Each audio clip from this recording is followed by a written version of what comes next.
As of today, President Putin is insisting that what he describes as unfriendly countries, which is being taken to refer to those nations lending support to Ukraine, including many EU members, will have to pay for their gas supplies in rubles.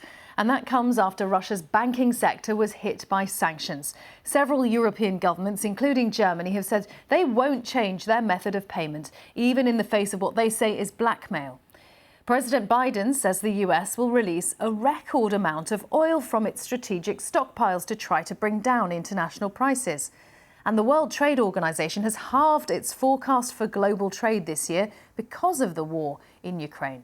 Now, in Ukraine itself, dozens of buses are on standby to go to the besieged city of Mariupol in a fresh effort to try to get civilians out and deliver humanitarian aid.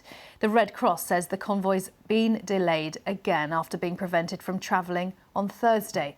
More than 100,000 people are trapped in the city. It's been under heavy Russian bombardment for weeks. Dan Johnson reports. This is what weeks of shelling has done to Mariupol, home to 400,000 people. Its pleasant neighbourhoods destroyed, its green avenues scarred, its communities surrounded, bombarded and drained of life. This is the theatre where hundreds died trying to shelter.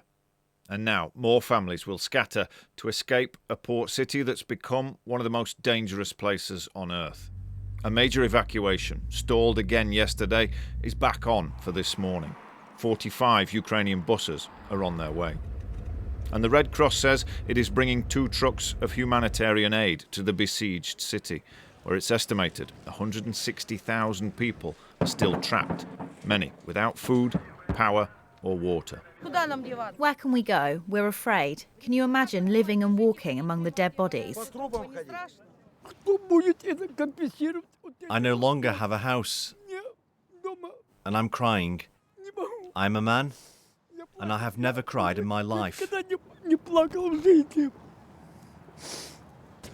Ukraine's president said last night the Russian invaders had so much evil, so much thirst for destruction, that they reminded him of something otherworldly. Monsters, Volodymyr Zelensky said, who burn and plunder and are bent on murder. The Russian forces are paying a high price, and Western intelligence says Vladimir Putin's military is trying to regroup, resupply and reinforce. The UK Ministry of Defence believes the Kremlin's planning to send up to 2,000 troops from Georgia to Ukraine, and the head of the British Armed Forces said the Russian leader had already lost. The scenes coming out of Mariupol and elsewhere are horrific, and the coming weeks will continue to be very difficult. But in many ways, Putin has already lost. Far from being the far-sighted manipulator of events that he would have us believe, Putin has damaged himself through a series of catastrophic misjudgments. Meanwhile, in Moscow, President Putin's threatened to cut gas supplies from today unless countries pay in rubles. Germany, France and Austria have rejected his demand, saying it amounts to blackmail. It's being seen as a desperate attempt to shore up the Russian currency, which has struggled under the weight of Western sanctions. In Mariupol, there's another chance to reach safety, but it's been offered before, then snatched away as evacuation plans collapsed. People here are weary, they're fearful, and their main hope is leaving this devastation behind. Dan Johnson, BBC News. Well, the UK's Ministry of Defence has given its daily update on what's going on in Ukraine. Here's its latest tweet. It says Ukrainian forces are advancing around Chernihiv and have retaken 2 villages on the supply route linking that city to Kyiv from Russian forces. It adds that there have been what it says were successful but limited counterattacks to the north and east of Kyiv. And it concludes that both Kyiv and Chernihiv have been subjected to continued air and missile strikes, despite Russian claims of reducing their military activity in those areas.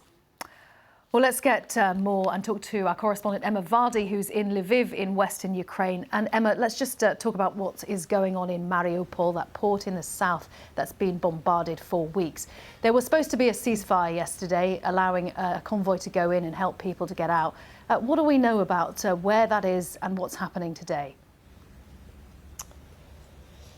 Well, there is still hope that buses will be able to continue on to the city today, that possibly that evacuation can finally happen. There was a convoy of 45 buses, which the Red Cross says is still on hold at the moment. They haven't got the security guarantees that are needed. There's another set of buses it's hoped will be able to continue on to the city, but there was this setback last night, the Ukrainian Deputy Prime Minister saying, look, a load of those buses were already held up at a Russian checkpoint some 3 hours away from the city. So it does seem like potential for another stalled effort. Of course, there's been failed attempts previously for there to be safe routes out. Ukrainian government saying that Russian forces have been shelling some of those corridors, something Moscow denies. So everyone waiting and watching really to see if this humanitarian crisis can be brought to an end. It is a really desperate situation there still, as we've been hearing, up to 170,000 people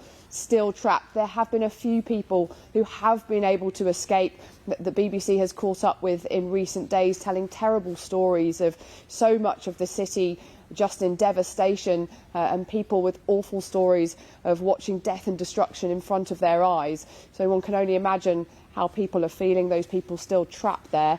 So all eyes today will be on those efforts by those buses to see if there can be progress in people escaping from the city.